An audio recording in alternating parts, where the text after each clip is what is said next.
Dr. Zera, in all fairness, you must admit that the accused is a non-ape and therefore has no rights under ape law.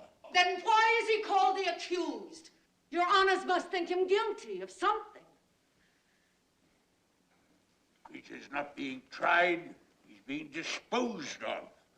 It is scientific heresy that is being tried here.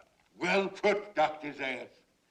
Let us warn our friends that they endanger their own careers by defending this animal. Dr. Zera, would you tell Bright Eyes to be quiet? My name is Taylor. Bailiff, silence the animal. Wait, let me... You may proceed, Mr. Prosecutor. Hello, Scenesters. This is Movie Review Justin at Psychology in Movies, and today we will be discussing the concept of systemic oppression and using the 1968 science fiction film The Planet of the Apes as our example. Here at Psychology in Movies, we take complex topics and use movies as examples to help us understand better, and systemic oppression is a complex topic, meaning many different things, the same way the words unhealthy or abuse might cover a broad series of topics. But put simply, it's whenever the dominant institution does not give equal rights to some groups. This could be based on gender, race, religion, orientation, and so on. Let's look at a few things governments with systemic oppression have in common. And keep in mind, they don't have to have all of these things to qualify as having systemic oppression. Even having just one is bad. So let's get into it. Number 1. Dehumanizing. Dehumanizing doesn't only mean treating somebody poorly. Dehumanizing is when we reduce a complicated individual to one or two traits, and normally negative traits, so that we see someone as all bad and ignore their humanity. We don't see a person as a human just like us, we only see the problems they might create. On top of that, whenever we keep people or animals in conditions that are not best for them but easier for us, we call that inhumane. By treating things inhumanely, we are less likely to empathize with the animals and people we share this planet with, which in turn starts to justify this mistreatment. All societies with systemic oppression try to paint the group they are trying to oppress as dirty, uneducated, law-breaking, disease-carrying, etc. to make people afraid of them so that abuse and oppression will be allowed and normalized. They're still dirty, Doctor.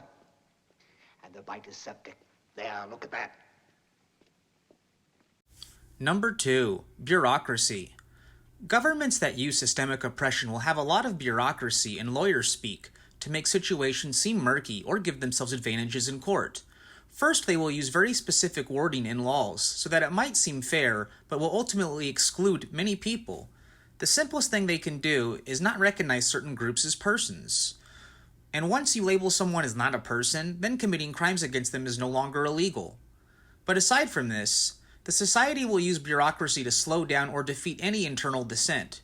Change will be barricaded behind numerous courts and volumes upon volumes of boring texts, often contradicting each other. When the magistrate or clergy want a decision to go one way, they can use this scripture from this sacred text. But if they want it to go the opposite way, there's a scripture vaguely alluding to that as well. If you try to point out any injustice or hypocrisy, they can hide behind dozens of interpretations of laws, or hold you to impossible criteria so, de facto, you aren't allowed your rights.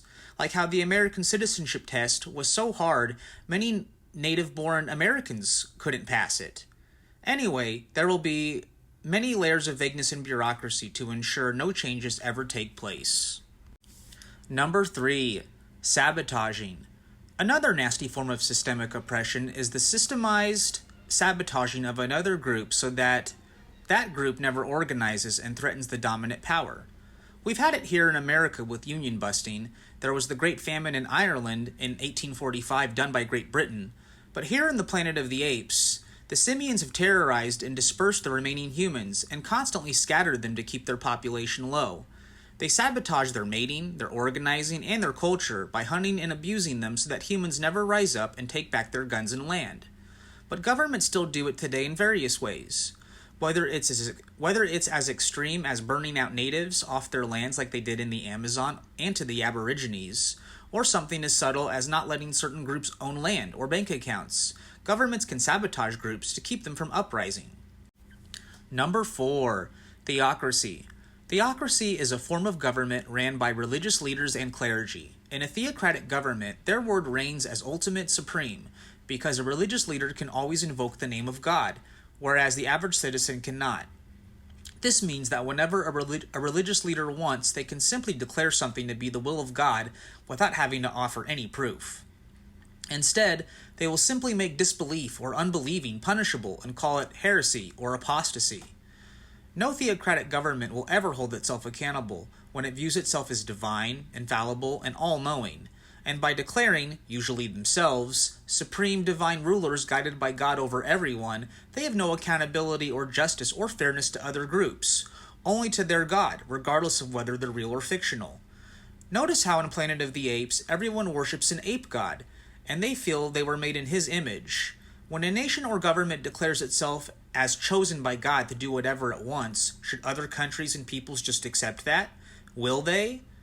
This is why theocratic governments are so desperate to suppress other groups, because they are afraid if other people question their ultimate divine authority, they would no longer have rule over courts and armies. Number 5. Willful ignorance. One way corrupt powers can maintain moral support is by downplaying, denying, ignoring, or diluting information that paints them in a bad light and would weaken people's confidence and support of them. This movie is all about seemingly intelligent creatures doing everything they can to ignore evidence right in front of their faces. And when evidence is so strong that it can't be denied, notice how they hide behind bureaucracy of wanting several committees to evaluate things first, committees hand-picked by the theocracy to support their claims. Anyway, those are just a few examples of systemic oppression, but ones we see clearly in the film. This has been Movie Review Justin here at Psychology in Movies. If you haven't already, please like and subscribe or comment below, as that helps the channel grow and reach more people. Thanks for watching, stay healthy and informed.